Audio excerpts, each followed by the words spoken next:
Bonjour à tous. Alors, nouvelle vidéo. Ça faisait longtemps que j'ai pas fait de vidéo. J'avais pas de vrai sujet intéressant. Et puis, ben voilà, je me suis senti inspiré, j'ai un truc qui me plaît, d'où le titre. C'était une phrase qui m'avait toujours interpellé dans Job, où il dit « Et maintenant, mon œil t'a vu ». Donc la phrase complète, parce que c'est donc le moment où Dieu parle à Job directement, et à la fin, Job lui répond, et dans sa réponse, un moment il dit « Mon oreille avait entendu parler de toi ». Donc Job avait entendu parler de Jéhovah, le Dieu d'Israël, le créateur du monde, qui est Dieu, donc.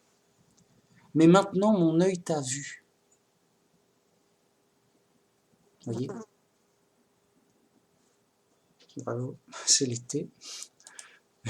Donc, avant Job, comment dire, il était comme tout le monde, si j'ose dire.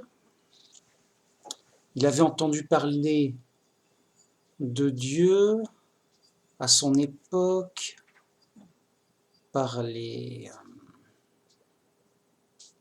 Israéliens, enfin par les Juifs. Et alors, est-ce qu'il était lui-même juif ou pas, ça n'a pas d'importance. Enfin, c'est pas vraiment intéressant dans le sens où Dieu le désigne comme son serviteur. Alors au début, donc on prend Job, et dans Job 1,8, Jéhovah dit à Satan, « As-tu remarqué mon serviteur Job? Il n'y a personne comme lui sur la terre. C'est un homme intègre et droit, craignant Dieu et se détournant du mal. » Donc Dieu le désigne comme son serviteur. C'est mon serviteur. Il n'y a personne comme lui sur terre. C'est le meilleur des serviteurs du moment. Il est super. Impeccable. Donc, bon. Donc Job faisait des sacrifices d'animaux. Il connaissait, c'était pas juste un païen qui croyait en Dieu comme ça. Hein. Bah oui. Sinon Dieu l'aurait pas dit, regarde mon serviteur. C'est un païen, il ne connaît pas. Alors qu'il y a des juifs qui le connaissent.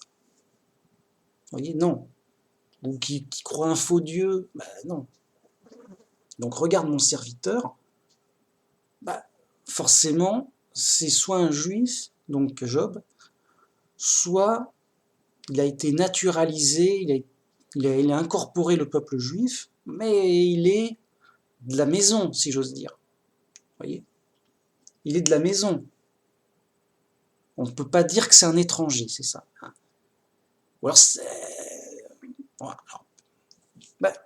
voilà, c'est compliqué. Pourquoi c'est compliqué? Parce que le texte ne précise rien. Tout ce qu'on sait, c'est quand même le serviteur de Jéhovah. Il n'y en a pas un comme lui. Il fait des sacrifices d'animaux pour lui et pour ses enfants, pour ses fils. Attends, je poursuis. C'est un peu avant.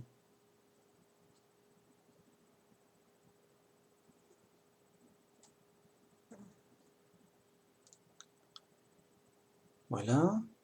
D'accord. Job appelait, donc c'est en 1,5, Job appelait et sanctifiait ses fils. Puis il se levait le bon matin et offrait pour chacun d'eux un sacrifice. Car Job disait, peut-être mes fils ont-ils péché et ont-ils offensé Dieu dans leur cœur? C'est ainsi que Job avait coutume d'agir. Donc c'était habituel pour Job de faire un sacrifice animal pour le pardon, donc pour lui-même, mais aussi pour chacun de ses fils, en cas où on ne sait pas, mais en cas où il aurait fait une faute contre Dieu ou contre un autre, pour pardonner le péché de ses fils. En sécurité, en mode je suis gentil en plus, cadeau. Bon, alors il va pas sacrifier un animal à une idole païenne, ou comme ça, yo. C'est dans le rituel juif de sacrifier des animaux pour le pardon des péchés. Donc voilà, tout est juif là. C'est dans la Bible, je sais pas quoi. Donc, mais, vous voyez, c'est une question. Non, je dis ça parce qu'il y en a qui croient qu'il n'est pas juif. Peut-être, mais qu'importe. Il est désigné comme le serviteur de Dieu, le champion, le plus grand serviteur. Il n'y en a pas comme lui. Bon, ok. Donc Job, il est super, il est très pieux, très croyant. C'est un bon, j'allais dire c'est un bon juif. C'est un bon croyant. C'est un bon, comment dire. Alors c'était pas un chrétien, puisque c'était pas. C'est un bon juif. Je sais pas comment le dire. Oui, voilà. En tout cas, un bon adorateur de Jéhovah, de ce Dieu-là. Parce qu'à l'époque, il y avait des dieux de partout. Et voyez que non, ça aurait ridicule si c'était le serviteur d'un faux dieu, d'une idole, d'un... Non, pas de sens. Donc, de Jéhovah, le Dieu d'Israël, le seul vrai Dieu, le Dieu de la Bible, celui-là. C'est ça quand les noms, c'est important. Moi, je te parle de Jéhovah, je ne te parle pas de tel ou tel autre Dieu, Baal et Zeus et autres, qui avaient Osiris, Isis et tout Atix, j'en sais rien. Il y avait partout... partout on marchait dessus, quoi. Il y avait chaque tribu, chaque pays avec ses dieux, et en veux-tu, en voilà. Non, c'est pas comme à notre époque. Bien. Après, donc, vous connaissez l'histoire. Dieu l'a laissé entre les mains du diable pour dire, bah, regarde toi-même si c'est pas un super croyant ou un super serviteur, un super croyant de Dieu. Parce que le diable dit non, mais il fait ça par intérêt, tu vois, il fait ça parce que tu le protèges et tout, mais si tu le protèges plus, il va te rejeter. Vas-y, bah garde-le, on va voir. Le diable fait bien sûr des mauvaises choses horribles, ses fils ils meurent, il est mal, voilà, il est pas bien, enfin, ses fils meurent et tout, mais il rejette pas Jéhovah. Alors le diable il continue, il le rend malade et tout. Pareil, il reste avec le seul vrai Dieu, alors que bon, c'est dur et tout, et quand même à un moment il fait des reproches à Dieu, il comprend pas, il dit mais qu'est-ce que j'ai fait pour mériter ça? Vous voyez? Mais qu'est-ce qui m'arrive? Pourquoi tous ces malheurs m'arrivent subitement, sans raison? Tout allait bien, maintenant tout va mal en très peu de temps. Et donc il dit, je suis dans le pire qui puisse arriver. Il m'arrive le pire. J'ai rien fait de mal de rien, mec. Qu'est-ce qui se passe? Vous voyez? Ils se disent, bah... Alors il y a les amis de Job qui arrivent, ils voient son malheur, sa ruine, ils sont tristes, ils sont accablés. Mais qu'est-ce qui t'arrive? C'est horrible. Donc Job décide à parler, il en a marre. Oui, avant il disait rien, écoute, yo, c'est la vie, ça va, yo, ça va passer, ça. Mais ça passe pas. Il est pas bien, c'est trop dur. Donc Job dit à ses amis, écoutez, je comprends. Qu'est-ce que j'ai fait de mal?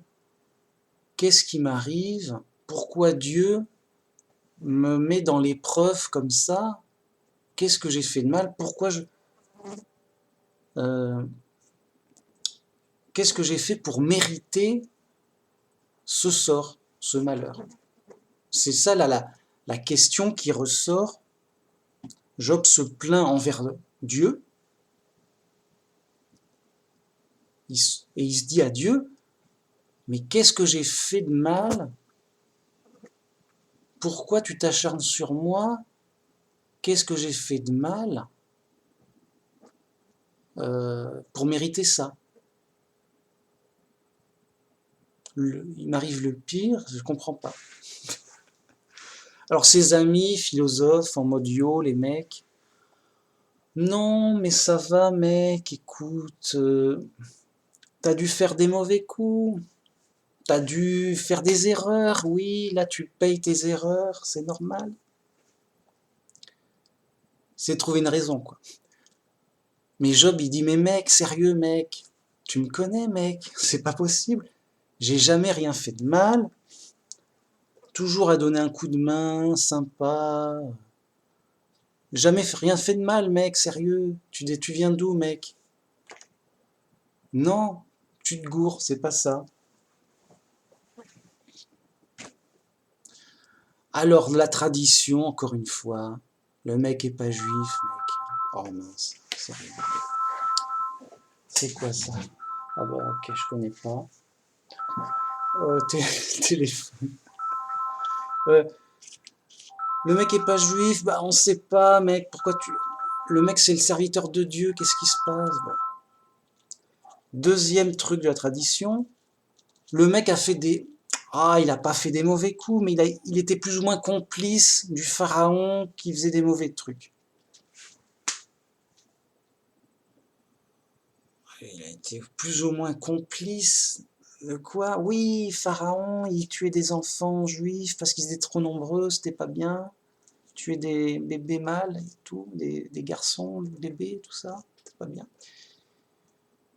Et lui, il a dit, oh, écoute, il a rien dit, il a rien fait pour l'empêcher. Je dis, mais mec, il allait attaquer Pharaon, c'est ça?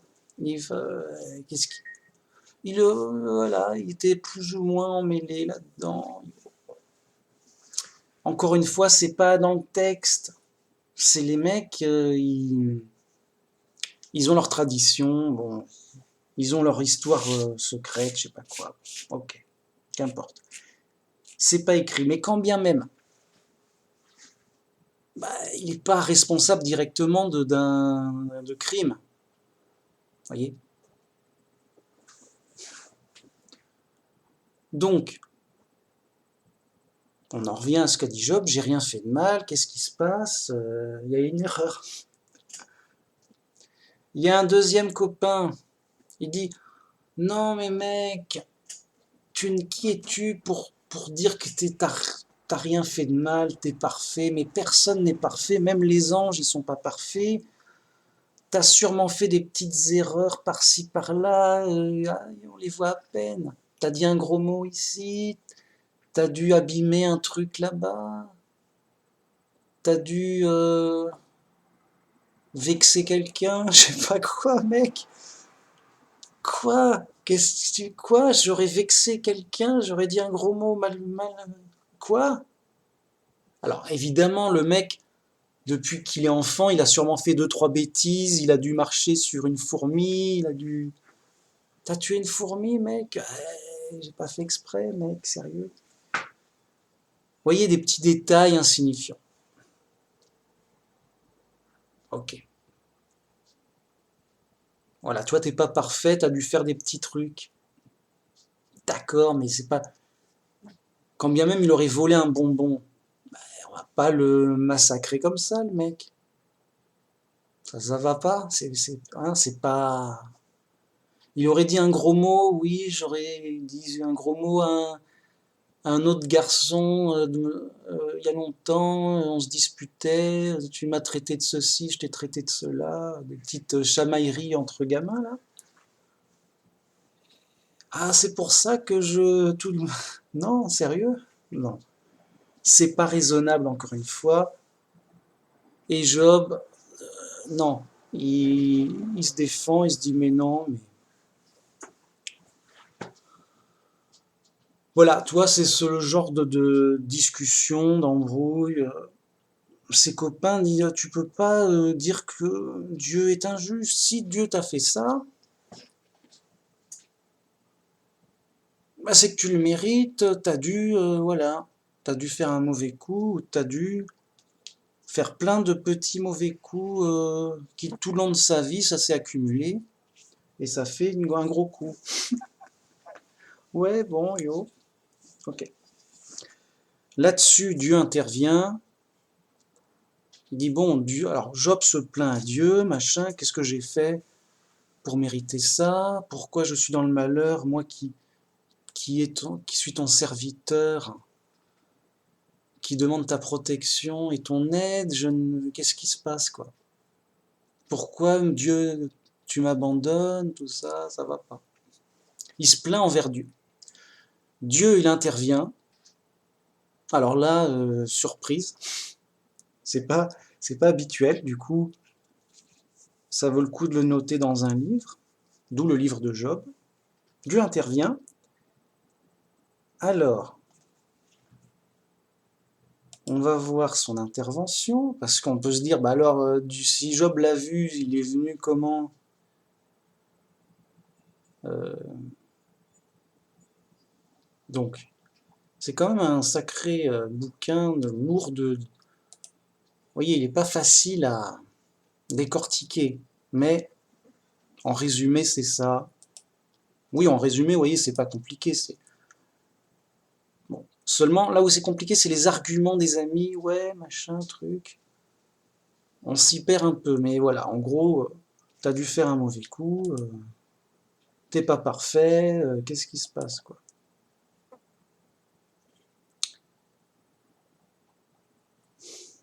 Donc, ils prennent la parole. Mince, il est long, ce livre. Voilà, machin. Ah, donc Job 32.1. Ces trois hommes, donc ses amis, cessèrent de répondre à Job. Ils ont tout balancé, ils n'ont rien y fait. Parce qu'ils se regardaient comme justes. Vous voyez? Donc Job, il persévère, il dit non, non, j'ai rien fait de mal, les mecs. Je suis juste. Et, je, et il répond. Alors les mecs, ils bah, écoute, c'est toi qui vois, mec, mais on t'a donné notre opinion. Et ça sert à rien de discuter davantage, on a tout dit. Et Job persiste à se regarder comme juste. Oh mince. Bon.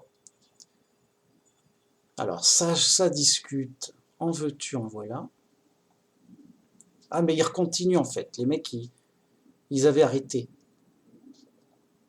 Mais en fait, non, il continue, le mec il est moribond, il n'en peut plus, il est dans la douleur de la maladie la plus grave.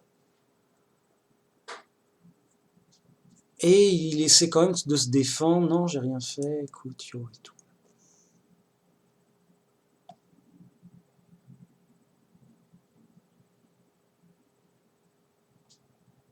Alors.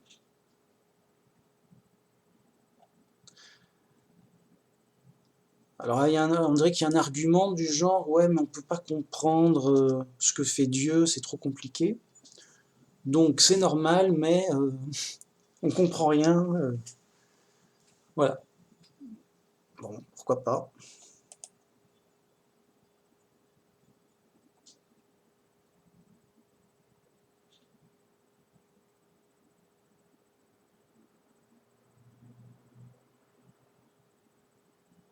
Bon, enfin, dans le chapitre 38.1, Dieu intervient. Jéhovah répondit à Job du milieu de la tempête et dit, qui est celui qui obscurcit mes desseins par des discours sans intelligence. Voilà. Et là, il discute. Donc, il y aurait une tempête, une tempête, voilà, des nuages, ça souffle. Bon. Et là, Dieu lui parle. Bon. Ok.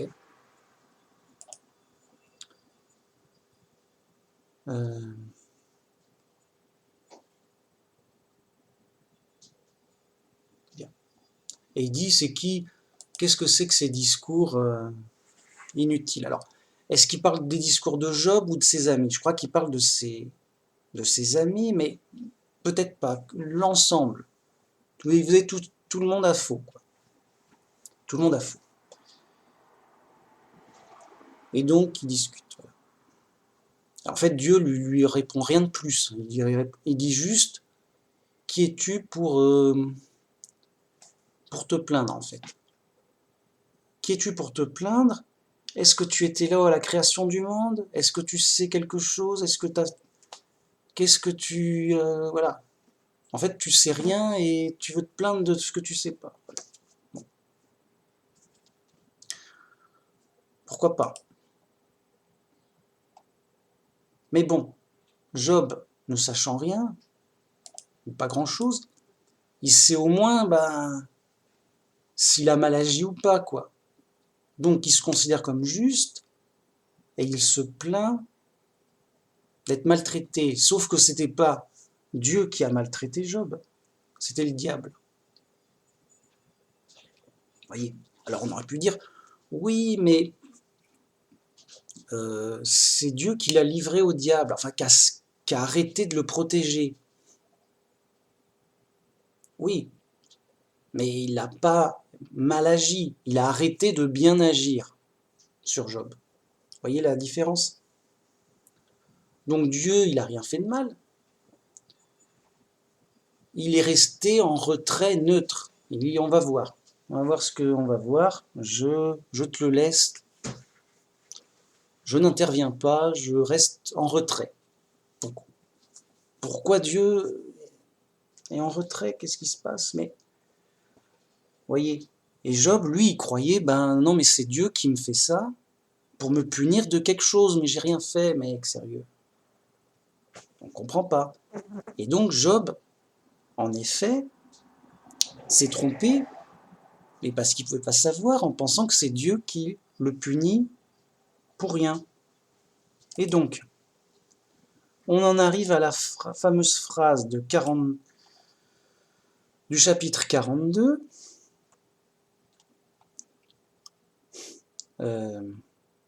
Alors, 42, voilà. Une fois que Jéhovah a dit c'est moi qui ai tout fait, machin, et toi t'as rien fait, qu'est-ce qui se passe, yo, voilà. Pour dire que c'est lui qui a tout fait, il sait ce qu'il fait, quoi. Voilà. Hein, bon. Il n'a pas dit grand-chose de plus. Il n'a pas dit, il n'a rien dit. Enfin, il n'a rien dit. Il a juste dit c'est moi Dieu qui ai tout fait, quoi. Pour résumer, toi, bon, à sa façon. Job, donc 42 points. Job répondit à Jéhovah et dit, je reconnais que tu peux tout. Je reconnais que tu es Dieu, t'es tout puissant, et que rien ne s'oppose à tes pensées. Rien ne peut t'arrêter, rien ne peut te barrer la route, quoi. Je veux dire, rien ne s'oppose à toi. Bien. Et donc, oui, j'ai parlé sans comprendre, de merveilles qui me dépassent et que je ne conçois pas. Il reconnaît sa faute. Oui, je me suis plaint de toi, sans savoir, sans comprendre. Parce qu'en effet, Job, il n'a pas vu Dieu, oui, Dieu, il arrive, il va tuer ses fils, Il aurait pu dire, bah alors, pourquoi Dieu, tu as tué mes fils et tu m'as rendu malade? Il n'a rien vu, il a supposé, il a mal supposé, car c'était pas Dieu, c'était le diable. Bon. Il se repent. Mon oreille, et donc il arrive à dire, mon oreille avait entendu parler de toi, mais maintenant mon œil t'a vu. C'est pourquoi je me condamne et je me repens sur la poussière et sur la cendre. Voilà, c'est ça qui est intéressant. Job dit, je te vois, Dieu, je te vois, alors on en discutait, ce qu'il voit, il voit quoi? Mais il dit, c'est pourquoi je me condamne et je me repens sur la poussière et sur la cendre. Alors, je me repens, je m'humilie devant toi. Je me condamne, je dis oui, c'est de ma faute. Alors, pas qu'il ait mal agi, enfin, c'est de sa faute d'avoir accusé Dieu. Il croyait que c'était Dieu qui avait fait du malheur. Ses amis ils arrivent et disent, oui, bah, c'est pour te punir de ce que tu as fait, mais j'ai rien fait de mal. Donc il insiste, quoi, pourquoi, pas bien, pas bien. Alors comme c'est le serviteur de Dieu de l'époque, le plus important, le meilleur, Dieu a voulu intervenir, si le texte est vrai. Et comme je crois qu'il est vrai, et comme nous chrétiens, nous croyons qu'il est vrai, Dieu a intervenu pour parler à Job. Et donc Job dit juste deux choses. Je te vois, je reconnais que tu es le Dieu Tout-Puissant, je reconnais que j'ai mal agi de parler de choses que je ne comprends pas, et je me condamne, je me repens, je m'excuse.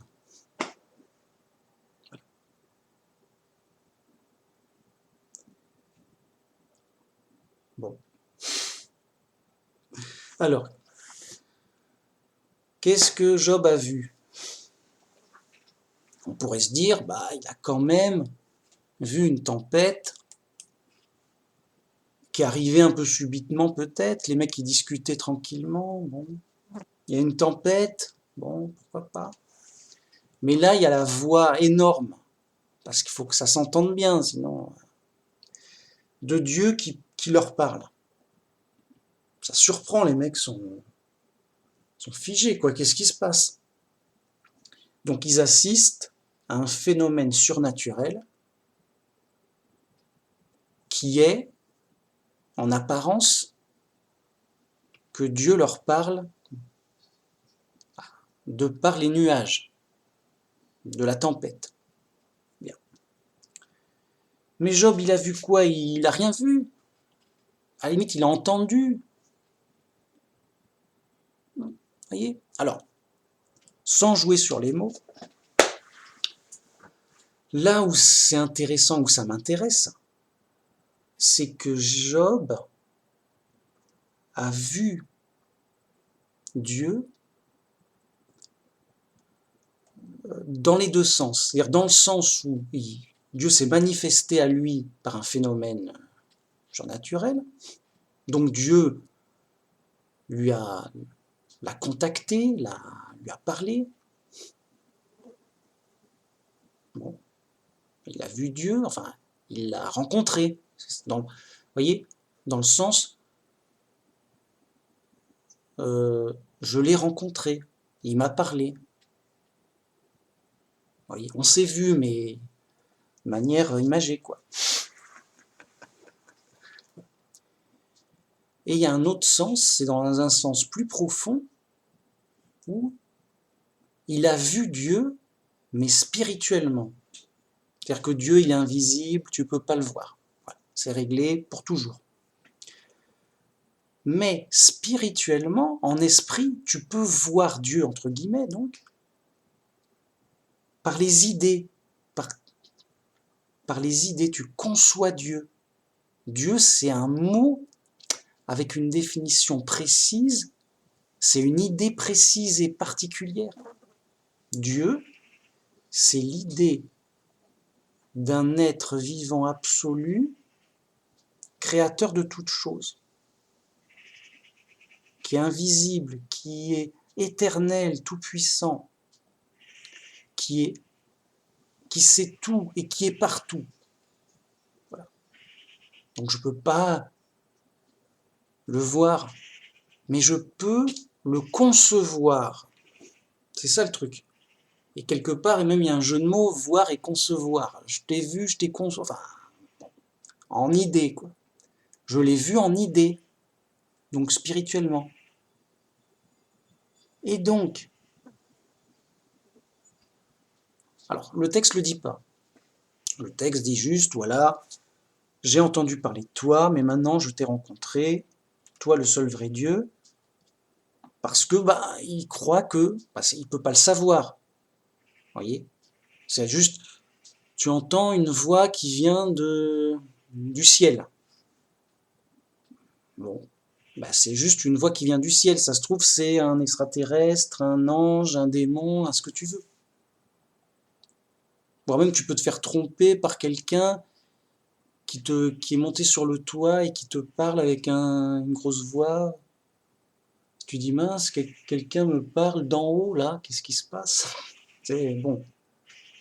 Mais à l'époque, il n'y avait pas de mec dans les airs, dans les nuages. Donc, tu as une voix qui vient des nuages, c'est forcément surnaturel.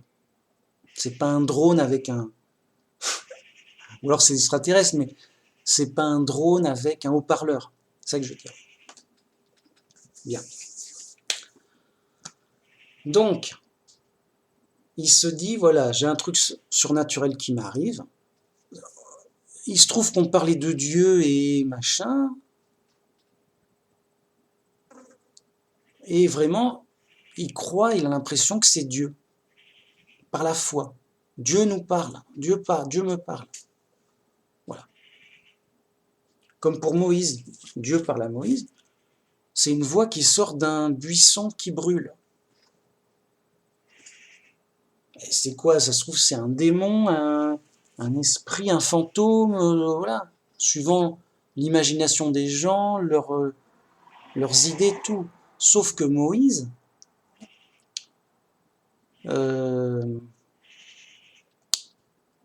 sauf que Moïse, il connaissait le Dieu de son peuple, le Dieu d'Israël, et qu'en plus, voilà, je suis le Dieu d'Abraham, voilà, Dieu s'est présenté, il a donné son nom, tout, oui, je suis bien le Dieu d'Israël, machin. Ah ok, il n'y a pas de... c'est bien présenté, quoi. Bon. Mais voilà, la foi, c'est...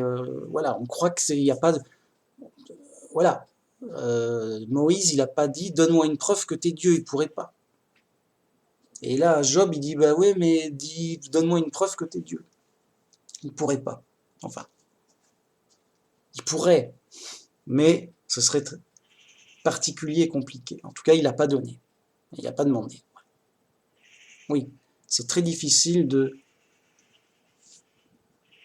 prouver que Dieu, que la personne qui est devant toi est Dieu. Mais c'est possible. Voilà. C'est une autre vidéo, je l'en ai parlé, c'est particulier. C'est pas évident. Voilà. Bon. Donc, Job croit que Dieu lui parle. Il l'a rencontré, ok, le texte ne dit pas plus. Moi, je rajoute, Job, il a réfléchi longtemps sur Dieu, il en a une idée précise. Voilà. Et là, sa rencontre avec Dieu conforte son idée. Je reconnais que tu es tout puissant, que tu peux tout faire, que rien ne peut s'opposer à toi, que, voyez.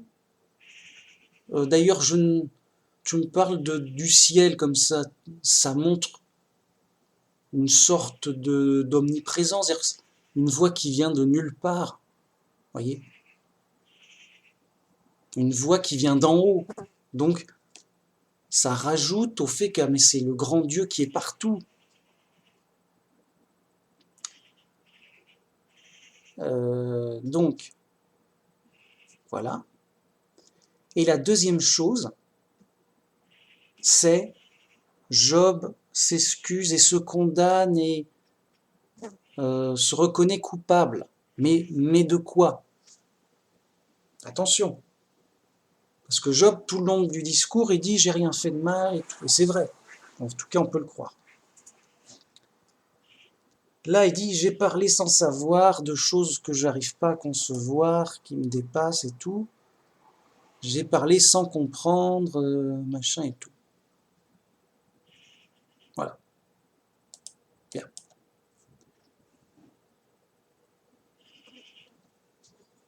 Et donc, je me condamne, je m'excuse, j'ai mal parlé. Voilà. Il reconnaît sa faute d'avoir mal, de s'être trompé en accusant Dieu de le punir. Ce qui n'est pas exact, c'est pas juste. Vous voyez, c'est pas, voilà, ce qui n'est pas juste. Mais sans explication. Dieu n'a pas dit c'est pas moi qui t'ai fait ça, c'est l'autre. Non. Job dit juste je ne comprends pas ces choses-là. Je n'ai pas à accuser, je ne sais pas si c'est Dieu, je ne l'ai pas vu faire. C'est comme on m'a volé mon machin, je crois que c'est mon voisin et je l'accuse. Eh oui, mais je ne l'ai pas vu faire, j'en suis pas certain. Je dis, oui, mais ça peut être que mon voisin, il est à côté, machin, un truc. Eh oui, mais non, tu sais pas vraiment. Et là, c'est pareil. Et en effet, nous, on le sait, mais Job, il le sait pas. Nous, on sait que non, mais c'est le diable qui a fait les crimes. Bien. Alors ça, c'est juste pour le texte. Et moi, je rajoute, encore une fois, un aspect spirituel. C'est que, en effet, Job est coupable, mais alors il est coupable de quoi? Et oui, il dit que je n'ai rien fait de mal pour mériter ça. Pourquoi Dieu me punit? J'ai rien fait de mal. Et il a raison sur ce qu'il connaît, ce qu'il voit. Vous voyez? Mais il a tort parce qu'en fait, il est vraiment coupable, mais de choses qu'il ne voit pas et qu'il ne connaît pas. Et alors on va me dire, mais de quoi je parle pas de son accusation. Hein. Je parle de sa culpabilité même. En fait, il a mérité ce qui lui arrive. Enfin, disons qu'il a mérité de naître sur terre. C'est Dieu qui l'a mis sur terre. Dieu l'a pas mis au paradis. Il l'a mis sur terre, en humain. Donc, il va forcément t'arriver toutes sortes de choses terrestres et humaines. Tu vas être malade, tu vas avoir soif, tu vas avoir des problèmes, il fera trop chaud, trop froid, voilà. Des problèmes humains quelconques. Bien. Puis des fois, il y aura des injustices, des vols, tout ça. Des fois, il y a des maladies, voilà. Donc, à la limite, il lui arrive... Alors, c'est vrai que c'est arrivé soudainement, mais qu'est-ce qui est arrivé à Job de particulier? Des bandits ont tué ses fils, c'est même pas lui qui a été tué. Bon, bah oui. Des bandits ont tué ses fils et ont pris voilà, ils ont pris ce qu'ils possédaient. Bah, ça arrive à l'époque, il y a des bandits, des brigands, des injustices en tout genre. Donc qu'est-ce qui t'est arrivé T'es arrivé un mauvais coup, ouais, mais c'est la norme, enfin c'est la norme, ça arrive pas tous les jours, d'accord, mais voilà, c'est comme un accident, oui, bah, t'es arrivé à un accident. Bon. Sauf que là, c'était pas un accident, c'était une injustice. Bon. Eh ben oui, bah t'es mal tombé sur des bandits, enfin tes enfants, voilà, ils sont morts. Et après, t'as été malade, bah ça arrive à tout le monde, ouais, mais une vraiment méchante maladie. Ah oui, une vraie méchante maladie. Eh ben oui, ben alors, t'as été malade, et alors, comme tout le monde, hein, enfin, pas comme vous voyez. Donc, qu'est-ce qui est arrivé à Job? Ben, des choses, quelque part, ordinaires du monde. C'est-à-dire qu'il a été en deuil de ses enfants, ça arrive, et il a été malade, voilà. Bon, alors, vous voyez? Eh bien, ces conditions humaines détestables, qui arrivent malheureusement, et qui sont dures, ben, ça arrive, et ça fait partie du lot, ça fait partie de la condition humaine de notre situation. Donc, qu'est-ce qu'on a fait? Donc la vraie question, c'est qu'est-ce qu'on a fait pour mériter d'être humain, pour naître ici, au lieu du paradis. Et là, on a notre vraie culpabilité, c'est qu'on a dû forcément mal agir avant de naître, donc dans une vie avant, pour mériter de naître ici et pas au paradis. Eh oui. Et donc moi, comme beaucoup, je suis comme Job, j'ai rien fait de mal, mec, mais il m'arrive plein de problèmes, de tracas, des maladies, des vols, des accidents, des inquiétudes, du stress, de la peine, tous les problèmes, et en plus je vais mourir. Non, vieillir d'abord, vieillir, dépérir et mourir. Bien. Qu'est-ce que j'ai fait pour mériter ça? Vous voyez, on rejoint cette plainte de Job, on dit mais Dieu, mais qu'est-ce qu'on fout là, mec? Qu'est-ce qu'on a fait pour mériter? J'ai rien fait de mal. Pourquoi il m'arrive tant de problèmes plus ou moins graves? Eh ben c'est normal. Et tu t'en sors même mieux que les gens qui sont nés dans des animaux et qui ont une condition de vie animale, très limitée, très dure et tout. Bon. Et donc on en revient à ma fameuse explication, bah, au final, on est dans une prison et on est coupable de mauvaises choses pour avoir été dans cette prison. C'est comme si un mec en prison, il se plaint au juge ou au gardien, il dit mais qu'est-ce que j'ai fait de mal pour être là? J'ai fait de mal pour être en prison. Ben, si on t'a mis en prison, c'est pour une raison. Alors, admettons que le mec il est oublié, il a eu un coup sur la tête. Ah, tu t'en rappelles pas. Il y a eu un procès, t'as fait tel mauvais coup, le juge t'a condamné à tant d'années de prison, et du coup t'es là. Le juge t'a envoyé en prison, voilà. Et t'es en prison. Et c'est mérité, c'est normal, c'est...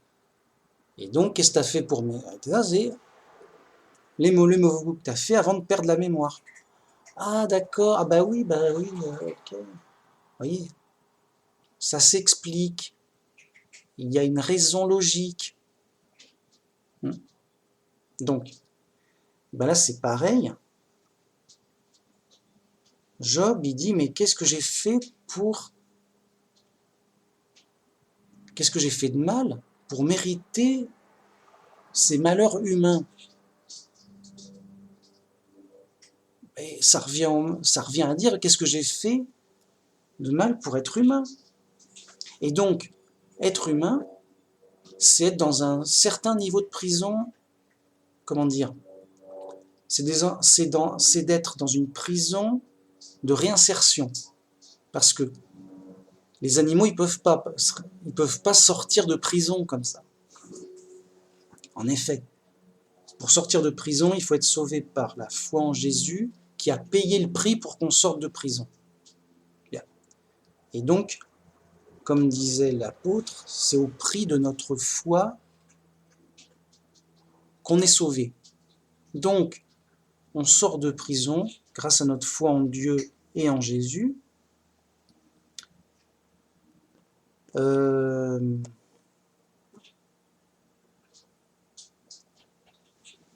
C'est la façon de sortir normale. Et il n'y en a pas d'autre.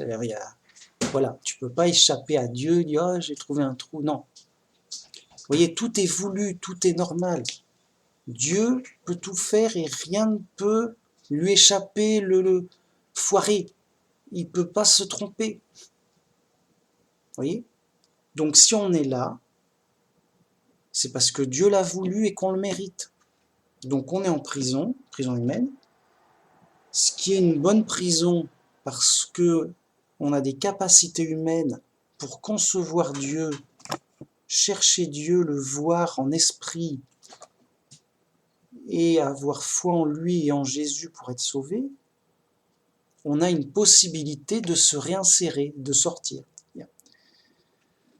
Les animaux, comme mon chat, ils peuvent pas, et donc ils sont obligés avant, parce qu'ils ont fait des choses plus graves, et donc ils méritent pas d'être des humains mais des animaux, de même que nous on mérite pas d'être des anges mais des humains, sinon on serait déjà au paradis avec les anges, hein, si on méritait d'être un ange. Voilà. Et qu'est-ce qu'on a fait de mal? Ce qu'on a fait avant de naître, dans notre vie d'avant. Et donc les animaux ont mal agi, ils sont dans une prison plus dure, il faut pour qu'ils en sortent, qu'ils payent, voilà, qu'après leur mort, ils puissent avoir la chance, ou le mérite plutôt, parce que c'est pas une question de chance, vous voyez, c'est qui mérite quoi, comment, de naître humain pour avoir encore une fois le mérite, mais alors par la foi, d'être sauvé et de sortir pour le paradis. Vous voyez? Donc tout est logique, il n'y a pas de hasard, de malchance, d'accident, quoi. C'est Dieu qui choisit qui va être où, comment. Voilà. Du coup, on est dans une bonne prison, mais une prison quand même, où on sait que notre destinée, c'est de mourir, comme on est des condamnés à mort. On est des condamnés à mort, on sait, voilà, à un moment, il va falloir mourir. C'est la sentence, c'est comme ça, c'est la vie, yo, il n'y a pas d'échappatoire, yo et tout. On est des condamnés à mort dans une prison tranquille, mais voilà, c'est tout. Il peut nous arriver des mauvais coups, il y a un mec qui s'énerve, il casse tout, tu t'en prends deux, t'as mal à la tête. Il peut y avoir des accidents, il peut y avoir des maladies, t'es malade, machin, le docteur est ma boule, il n'arrive pas à te guérir, ça fait n'importe quoi, bon, il y a des problèmes, l'erreur est humaine, voilà. Voilà. Du coup, tu subis tout ce qui peut arriver dans la condition humaine. Alors si en plus il y a des démons qui rajoutent, qui viennent en mode yo pour foutre la pagaille, ça rajoute au problème. Mais ça c'est un autre problème, j'ai envie de dire. Oui, c'est le problème des démons qui sont en fait des anges rebelles, qui auront des punitions. Voilà, c'est un peu comme si les mecs ils vivent leur vie tranquille, puis il y a le fils des enfants du roi qui arrive, ils cassent tout, machin, ils s'en vont. Tu peux rien faire, c'est les enfants du roi, machin. Bon, tu peux rien faire, mais c'est au roi de les engueuler. Qu'est-ce que vous faites, les gars, là, mec? On m'a dit, vous cassez tout, là, chez les gens, ouais, et tout, mec, ça va pas. Et ils se font engueuler par le roi. Vous voyez, c'est des affaires entre eux. Donc, les affaires des anges, du diable, ça se fait, c'est Dieu qui s'en occupe, quoi. Limite, ça nous regarde pas. C'est juste que, on sait qu'il y a des problèmes, quoi. Oui, ça pour ça. On sait qu'il y a des problèmes. Bon. Vous voyez? Donc, si on revient au texte, Job dit, j'ai rencontré Dieu, il me parle, je m'excuse, je reconnais que j'ai accusé Dieu sans savoir. Bon. Parce qu'a priori, ça semblait surnaturel, j'ai cru que c'était Dieu, mais c'est pas parce que c'est surnaturel que c'est forcément Dieu, justement, à tous les coups. Et en l'occurrence, c'était un démon, c'était le diable en personne, si j'ose dire. Le diable en personne qui n'est que le chef des démons. C'est juste le démon le plus... Comment dire, le chef le plus fort du groupe, enfin des méchants, quoi. Du moment, hein, parce que, voilà, c'est tout, c'est le chef des brigands, quoi. Et donc, voilà, c'est tout. Le texte nous dit juste ça, écoute, voilà, c'est tout. Pas d'explication, je dis mince, alors, au moins il nous dit ça, d'accord. Nous, on sait qu'en arrière-plan, ah oui, mais c'était pas Dieu, c'était le diable qui a fait le coup, ok.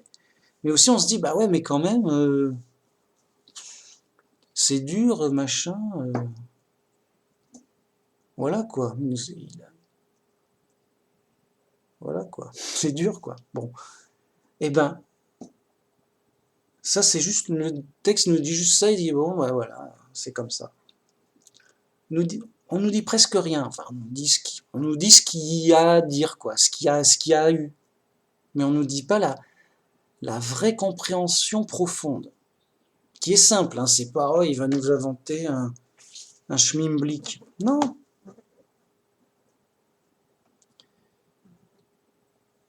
La question profonde, c'est qu'est-ce que Job a fait pour mériter ça? Il a rien fait de son vivant, en effet, comme nous, comme les gens normaux, quoi, les gens simples et honnêtes. Bon. Par contre, il est quand même coupable parce il est en prison. Donc, il a du mal à agir, mais avant sa vie présente. Et c'est logique. Et comment dire, je me permets de dire ça avec force parce que la logique est forte. Dieu t'a pas mis là pour t'embêter. Enfin, si, enfin, Dieu t'a pas mis là sans raison. Voilà, c'est comme si le juge il m'a mis en prison. C'est la guerre des mouches ici. Sans raison. Alors c'est injuste. Vous voyez? Donc, si Dieu nous a mis ici sans raison, il est injuste.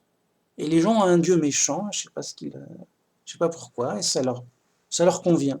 Non, ça va, Dieu il nous a mis là, ça va. Ouais, mec. Alors pourquoi tu veux en sortir si ça va?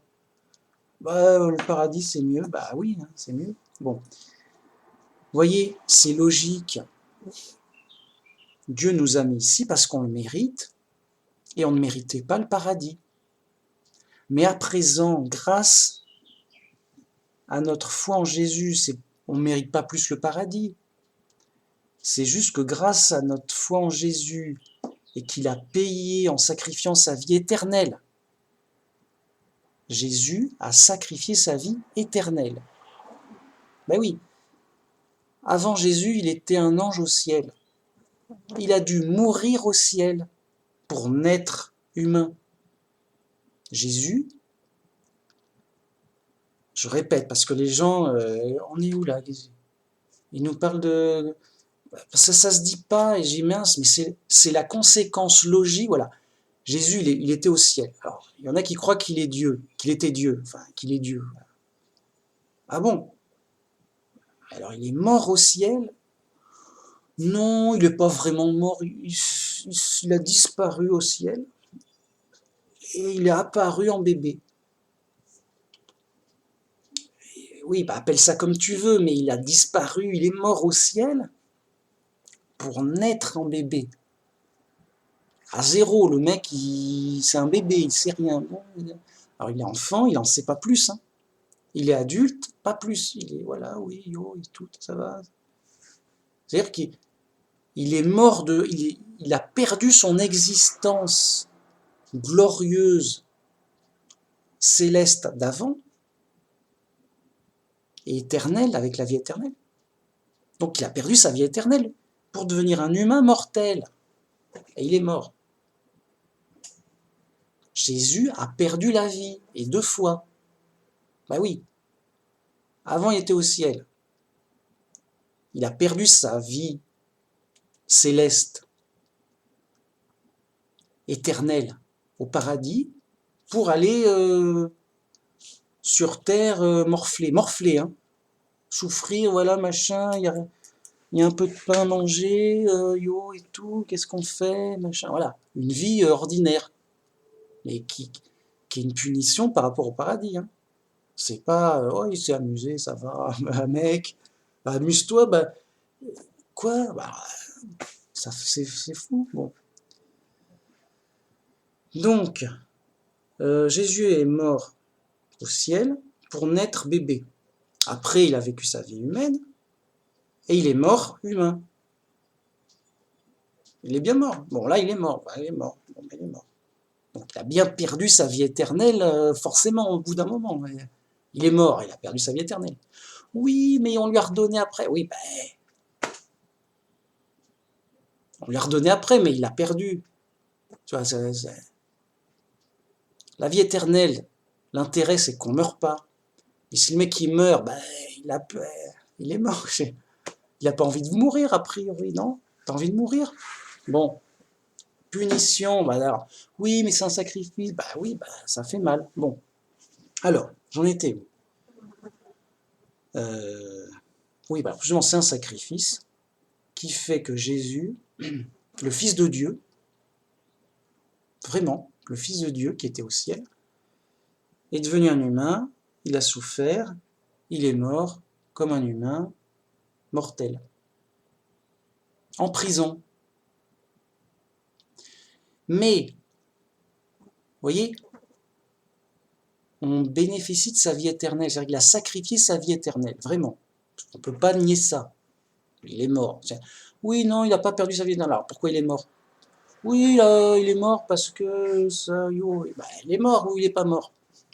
Il est mort, mais bon, pas trop longtemps. Ah, il est mort pas trop longtemps, mais il est quand même mort. Bon, Jésus a sacrifié sa vie éternelle, pas sa vie humaine mortelle. Lui, oui, écoute, je vais mourir, yo. Enfin, si tu tues enfin, si un mec meurt, bah, c'est juste un mec qui meurt. Ça n'a pas d'intérêt. Ça, pas, ça, enfin, c'est juste un mec qui meurt, quoi. Alors que quand Jésus meurt, c'est qu'il a perdu sa vie éternelle. Mais pas de manière méritée, de manière sacrifiée. Il a donné, je te la donne.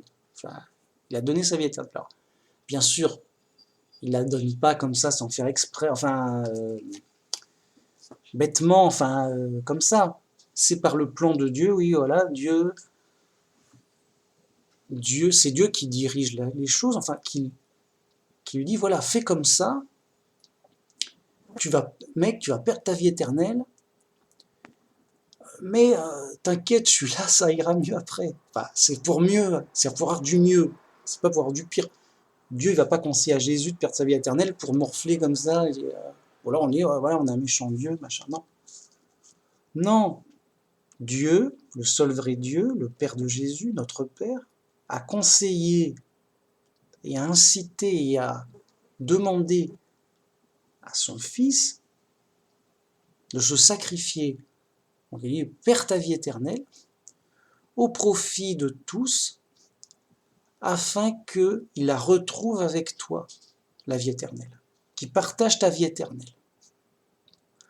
Ok, mais pourquoi je ferais ça?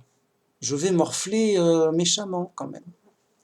Oui, mais en faisant ça, tu auras un gain, ce sera mieux. Ce sera mieux pour toi, tu en auras un profit. Tu n'en auras pas un malheur. Hein, tu vas pas faire ça tu n'auras pas une perte. Tu vas pas faire ça pour en perdre. Tu vas faire ça pour gagner. Ce sera mieux. Bon, voilà. Et là, c'est la confiance en Dieu, bien sûr, qu'en effet, Jésus, avant, était au ciel. C'était le paradis, c'était déjà bien. Comment il va avoir mieux après, confiance en Dieu qu'il y aura une meilleure place au paradis, si j'ose dire. Oui, parce que dans le paradis, il y a des révoltes, c'est un peu, voilà.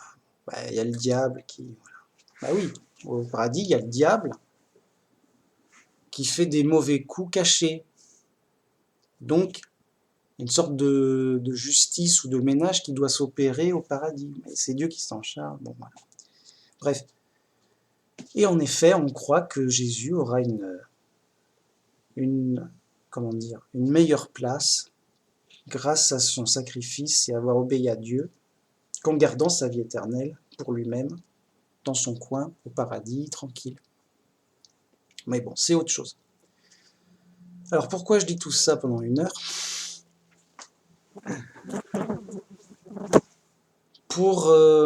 Voilà, c'est ce que m'évoque ce texte. Donc il y a le texte de base, voilà, Job, voilà, il s'est passé ça, mais oui, on n'apprend pas grand-chose. C'est juste les apparences. Voilà, Dieu, il a parlé, a dit c'est moi Dieu. Ah ok, c'est toi Dieu. Bon, écoute, ouais, c'est toi Dieu, je te rencontre, salut, et je m'excuse, je t'ai accusé comme ça, sans savoir, quoi. Voilà, c'est tout. Alors les mecs, ils lisent ça, ils lisent Job, ils disent ouais, il s'est passé ça, ok. Tu sais, ils n'arrivent pas à en tirer le sens et l'intérêt du texte. Si le texte est vrai, qu'est-ce que ça implique? Vous voyez? Si le texte est vrai, qu'est-ce que ça implique? Et donc spirituellement. Et donc il y a un vrai enseignement spirituel basé sur la logique, j'insiste, sinon c'est les farfelus du New Age qui délirent en boucle, et c'est super dangereux, c'est super fou, c'est les fous, voilà, c'est fou. Non, il y a un enseignement spirituel, mais collé à la logique, comme si c'était qu'une seule chose, pour pas se perdre déjà, et qui est petit 1 pour bien connaître Dieu spirituellement et voir Dieu. Voilà. Moi je dis, voilà, comment dire,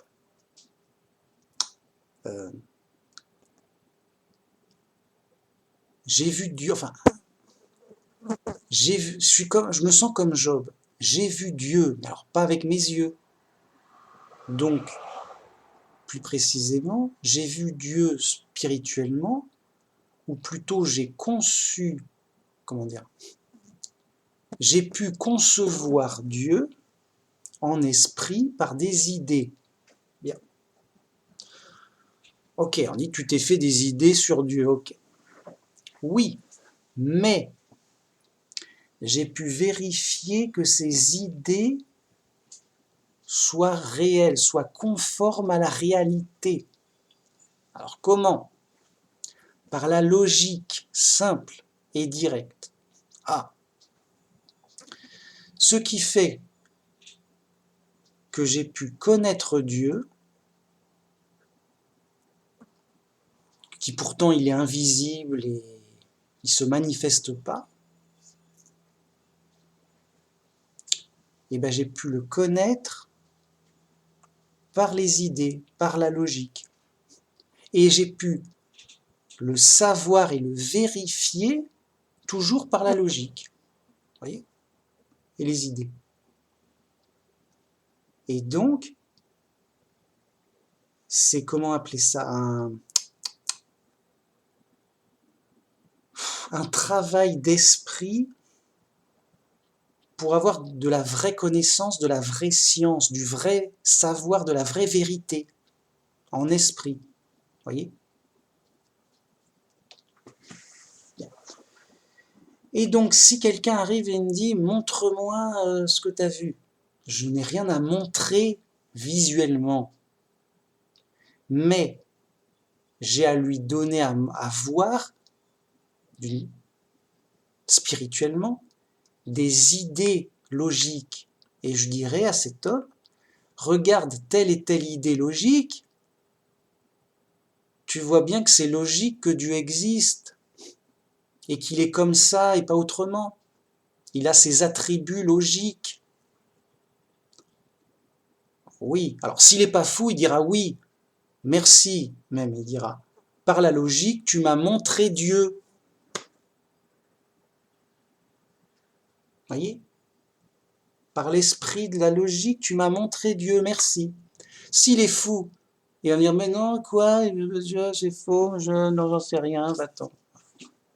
Au mieux. Sinon, il est athée, non, c'est faux, il n'y a pas de Dieu, j'ai rien vu. Ok. Bah, il est fou, j'y peux rien. Et c'est pas ce qui manque. Bon. Ok. Ça, c'est la première chose. Deuxième chose. Job s'excuse, se condamne, je me condamne, c'est de ma faute. Et moi aussi, je me sens comme Job. Je me dis, c'est de ma faute. Mais quoi, qu'est-ce que t'as fait? Si je suis humain, si je subis tous les tracas humains et terrestres, la canicule, en été il fait trop chaud, en hiver il fait trop froid, j'y peux rien, oh, bon. Et les accidents, les maladies, j'ai mal au dos, je me suis cogné le coude, ça fait mal et tout. Et les tracas et les inquiétudes, qu'est-ce qui va se passer demain? Genre, est-ce qu'il y aura la guerre? Est-ce qu'il n'y aura pas la guerre? Aïe. Et les injustices? Est-ce qu'on va m'attaquer? Voilà, on va t'attaquer pour te faire mal. Mais j'ai rien fait, bah ouais, c'est comme ça. Eh ben, voyez, grâce encore une fois à la logique, aux idées de logique claires, de vérité, je me dis, mais je mérite ça, car si Dieu est gentil, pourquoi il m'a mis là? C'est que je le mérite, c'est que j'ai mal agi, c'est comme si tu te retrouves en prison, mais tu as perdu la mémoire. Ah, je me rappelle pas, ils m'ont, voilà. Mais pourquoi le juge, il m'a mis en prison? J'ai mal compris, machin, je me rappelle plus bien. Ça le tracasse. Bien, il se dit, bah j'ai rien fait. J'ai rien fait de mal, je comprends pas. Et son collègue de prison, il dit, bah attends, bah, ils t'ont pas mis en prison pour rien. Si tu es en prison, c'est forcément que tu as dû faire quelque chose de mal, à moins qu'il y ait une erreur judiciaire, mais pour que le juge décide de te mettre en prison. Il y a une raison logique. Ah. Et bien pareillement, est-ce que Dieu a fait une erreur en me mettant là? Il m'a perdu, tiens, il est où Manu Max? Je l'ai mis où déjà? Ah mince, je voulais le mettre au paradis, normal quoi. Non, je l'ai perdu là sur une planète, je sais pas quoi. Non, Dieu ne fait pas d'erreur. Donc, eh ben, j'ai du mal à agir, voyez, pour, comme Job, subir les tracas de la vie en termes d'injustice, d'accidents, de maladies et du reste d'intempéries, du climat, tout ça. Bon. Ok, mais je n'ai rien fait de mal de mon vivant, sinon je le saurais. Je dis oui, t'as tué quelqu'un? Non, ça va. Ah si, t'as tué une fourmi. Ah mec, c'est une fourmi. Oui, et la pauvre fourmi, non, mais ça va. Vous voyez, une vraie raison de justice. Et donc, étant en prison, ben, je subis la peine du lieu comme c'est. D'habitude, c'est tranquille, mais il peut y avoir des problèmes. Bon. et c'est logique, et c'est normal, et voilà, ça c'est clair. Et bien encore une fois, par le savoir logique, si Dieu est gentil, il y a forcément une vraie bonne et valable raison de justice à ce qu'on soit né ici et non pas animal ou ange ou autre, ici ou ailleurs. Oui.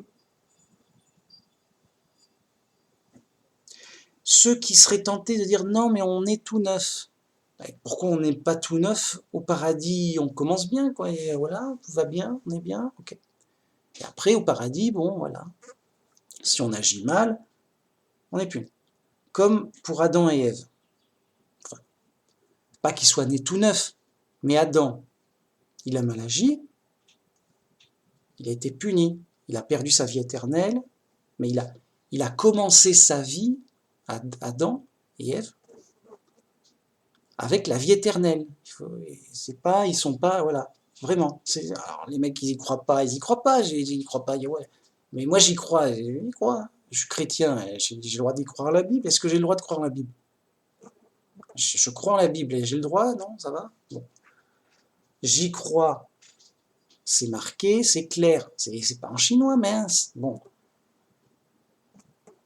Adam et Ève avaient la vie éternelle. Ils l'ont perdue par décision de justice. Voilà, vous avez mal agi, on vous condamne à mort. C'est clair. Vraiment.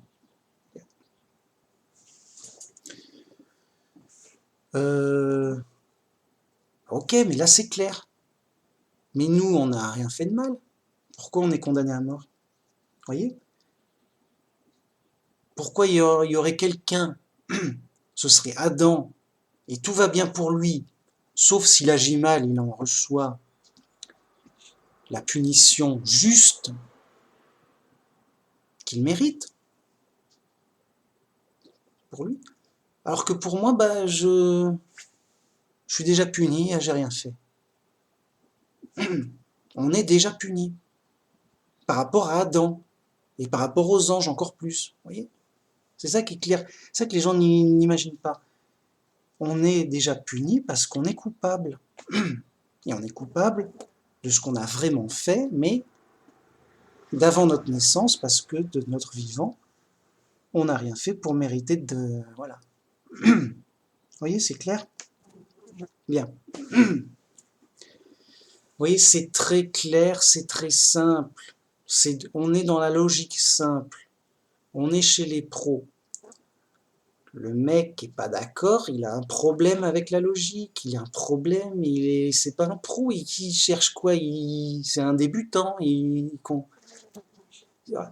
voyez, on a le droit de pas être d'accord, mais avec des preuves lourdes et logiques qui défont la logique proposée. On ne peut pas dire juste que c'est faux parce que c'est pas joli, je sais pas quoi. Non, mec, t'as pas le droit. C'est comme si tu joues aux échecs. T'as le droit de bouger les pions selon les règles. Et si tu gagnes, mais t'as pas le droit de gagner sans jouer avec les règles. Tu triches, voilà. Bon. Et ben là, c'est pareil, mais avec les règles de la réalité, de la logique même. Donc si j'ai tort et t'as raison, tu dois l'emporter avec de la logique réelle, lourde, de la bonne, de la vraie, mec. Voilà. Donc on est chez les pros. Ici, on s'occupe de ce qui est réel, de la vérité, de logique simple mais lourde. Oui, on est simple. Mais point barre, quoi, ça ne bouge pas. Tu peux pas, c'est indestructible. Alors ça fait simple, ça fait même gamin, ça fait même simplet, ça fait jeu d'enfant, mais c'est indestructible. Alors t'aimes pas, tu peux pas casser le truc. Si tu veux le casser, il faut utiliser des preuves logiques plus fortes. Hein? On est dans le domaine des idées logiques. Tu peux pas casser mon idée logique avec une idée de fou. J'ai mes mecs, voilà, tu m'as juste prouvé que tu étais fou, c'est tout. Donc, on est chez les pros, on balance des idées simples, logiques, vérifiables, sérieuses, voilà, sérieux les mecs. Bon. Sérieux, c'est sérieux ici. Ah bah, en tout cas pour moi, je veux dire, si moi ça me convient, mec, qui suis-je pour être quoi? Qui suis-je pour être exiger une vérité? Voilà. Qui suis-je pour exiger de la vérité indestructible? Eh ben quelqu'un qui a pas envie de se tromper, mec. J'ai pas envie de me tromper, oui, yo, écoute, balance et tout, on verra bien. Mec, j'ai pas envie de me tromper, le sujet est sérieux, faut pas se gourer. Ce que j'avance, j'y ai réfléchi plus d'une centaine de fois pour que ça tienne, que je dis bon, c'est du solide, ça peut pas casser, c'est blindé ici. Bien. Voilà. Alors attends, je voulais peut-être lire un truc sur Job.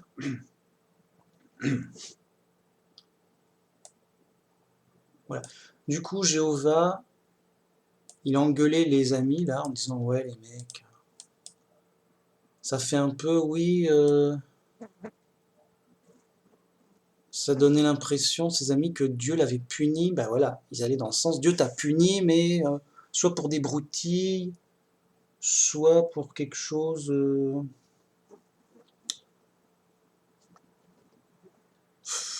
Comment dire, pour des trucs que t'as pas à comprendre ou t'as pas à chercher, voilà. T'as pas. Non. Déjà, c'est pas Dieu qui l'a puni, c'était une erreur. Et ensuite, il y a des choses, il y a à comprendre.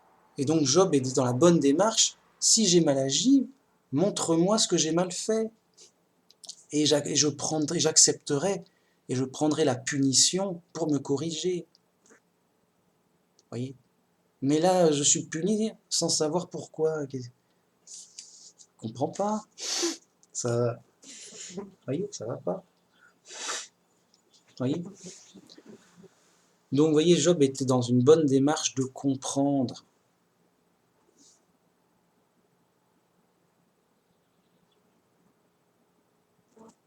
De comprendre la logique des choses, le sens des choses. Alors, mes petites notes. Oui. Je ne sais pas si je l'avais déjà dit. Ouais, je crois que je l'ai déjà dit sur ma vidéo d'avant. En disant que la matière, c'est pas l'esprit, et l'esprit, c'est pas la matière. En fait, c'est vrai, bien, bah oui, quand même. Mais en apparence, oui, en apparence quelque part. Parce que la matière, en fait, on ne sait pas ce que c'est au juste. On n'en a que le résultat visible. Donc, là, par exemple, j'ai un verre, c'est de la matière, et je le conçois comme je le vois, comme je l'expérimente. J'en vois l'extérieur. La matière, c'est ça. Mais la matière, c'est aussi le mur. Ou la matière, c'est aussi mon visage, ma main. Bon. Mais qu'est-ce que la matière en soi à l'intérieur? Ben, c'est inconcevable. C'est mystérieux. Qu'est-ce qui a fait de la matière? Qu'est-ce que c'est que la matière en soi, à l'intérieur? Je sais pas. Vous voyez? Donc c'est mystérieux, mais je connais bien les apparences, le résultat de surface en apparence. Donc je connais bien mon verre. Donc, bien que je ne connaisse pas la matière, je ne sais pas ce que c'est que la matière, en soi, dans son fondement, je connais très bien la matière que je perçois habituellement. Bien. Ben, c'est pareil pour l'esprit. Qu'est-ce que l'esprit? Qu'est-ce qui fait de l'esprit et de la conscience? Ça dépasse l'entendement. Mais, donc je ne connais pas l'esprit. L'esprit est un mystère. Je ne sais pas comment ça advient, comment ça se fait. Mais je connais l'esprit en extérieur, de l'extérieur. Parce que j'en ai un. Je dis, tiens, j'ai un esprit, et les autres aussi. Et je vois, j'en ai l'habitude de comment il fonctionne. Des fois, j'ai des idées qui viennent, des fois, je suis fatigué, je perçois, je dors. Vous voyez, j'ai une habitude extérieure de l'esprit qui fait que je sais ce que c'est qu'un esprit. Donc, je sais ce que c'est que de la matière ordinaire et habituelle. Je sais ce que c'est qu'un esprit ordinaire et habituel. Autant que je le perçois tous les jours. Donc, de la matière, c'est ça. C'est par exemple un clavier, un verre. Ça bouge pas, enfin, ça bouge pas. C'est de la matière, quoi. Comme de toutes sortes, comme je l'expérimente et comme je la connais habituellement. Bien. Et donc, ce n'est pas un esprit. Je vois bien que c'est pas un esprit, en tout cas en extérieur. Bien. De même, je connais l'esprit, la conscience. J'en ai un, et les autres aussi. Je l'expérimente, et je dis, ben ça c'est un esprit, ça c'est une conscience. Et c'est pas de la matière. Et je vois la différence, c'est évidente. La matière n'a pas d'esprit, et mon esprit, ça dépasse la matière, parce que c'est un esprit, quoi, c'est une conscience, c'est de la matière. Vous voyez, une sorte de masse matérielle n'a pas à avoir de conscience, quand bien même elle serait organisée en ordinateur.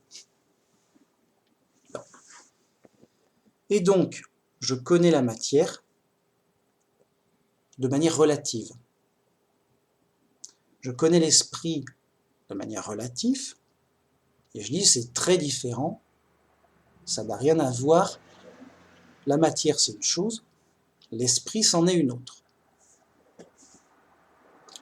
Et c'est évident et sans erreur en apparence. Bien. Maintenant, qu'est-ce que la matière et l'esprit dans le fond? C'est un mystère. Vous voyez? Un mystère. Enfin,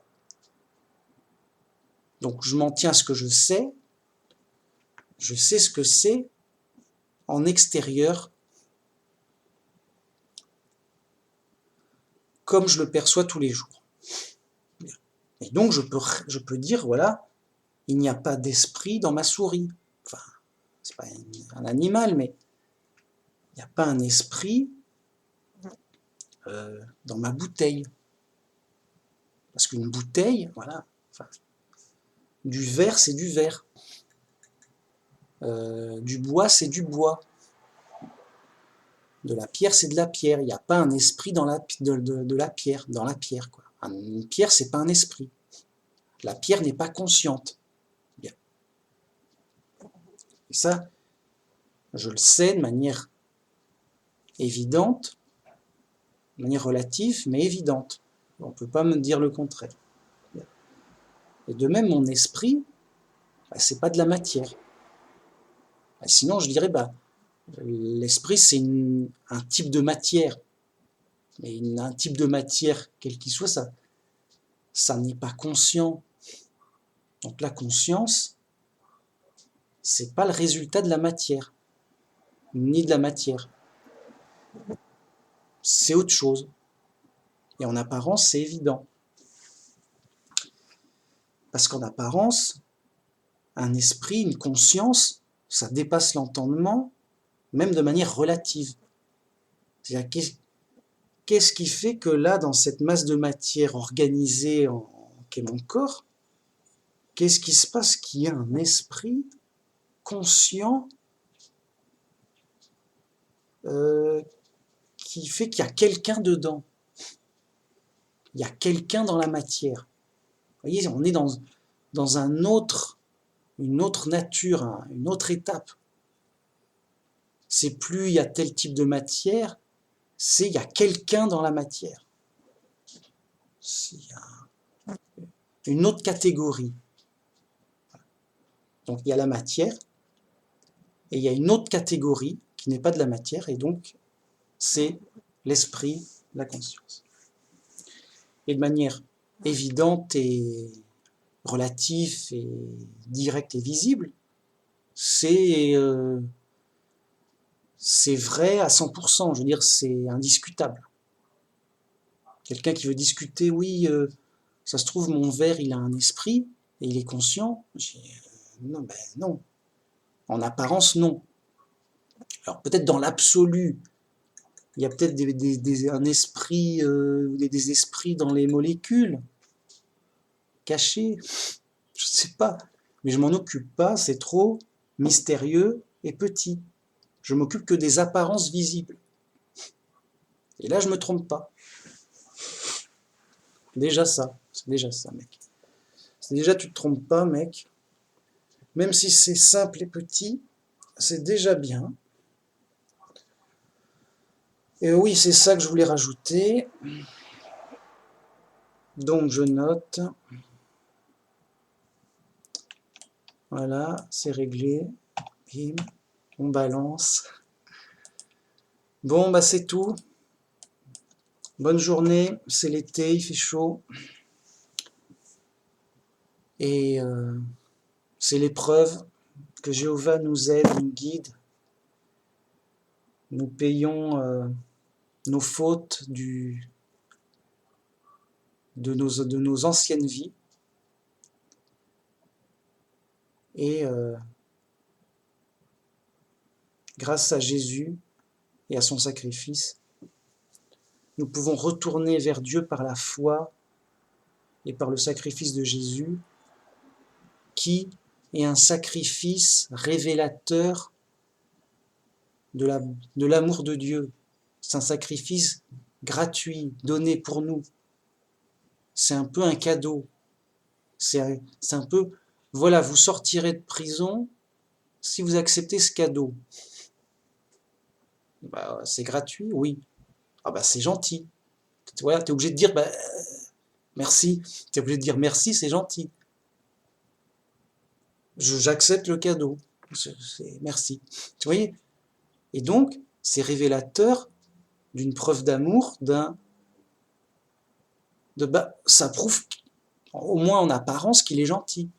C'est pas un cadeau piégé. Est-ce que si ça marche, et en apparence, bah, c'est gentil. Et ça prouve que Dieu est gentil. Et c'est ça l'intérêt. Et l'unicité du christianisme. C'est un peu comme la parabole de l'enfant qui s'en va avec l'héritage. Là. Il dit ça va, donne-moi mon héritage, je vais vivre ma vie tranquille, libre et tout, yo et tout. Bon, il s'en va. Finalement, il perd tout et il est dans le malheur. Pas possible. Il revient chez son père et son père l'accueille avec bonheur. Parce que bien qu'il ait tout perdu et qu'il ait mal agi, il fait quand même partie de la famille. Vous voyez ? Il y a un côté,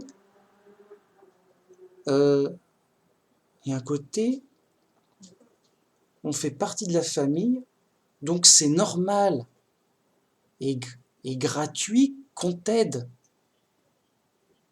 Vous voyez ? Le mec est pauvre et tout, il a tout foiré, il a tout perdu, il a juste tout mal fait, tout n'importe quoi, il a tout raté. Quoi. J'ai tout raté, c'est bon. Donc le mec est fichu, il est vraiment fichu, il a rien, il a tout foiré, il est dans les problèmes jusqu'au cou, dans le malheur au maximum. Il dit, bah alors c'est fichu, j'ai plus aucune chance. Mais il se souvient, ah mais attends, mais il y a ma famille. Je vais leur demander de travailler pour eux. Je vais revenir vers mon père et lui demander, est-ce que je peux travailler pour toi?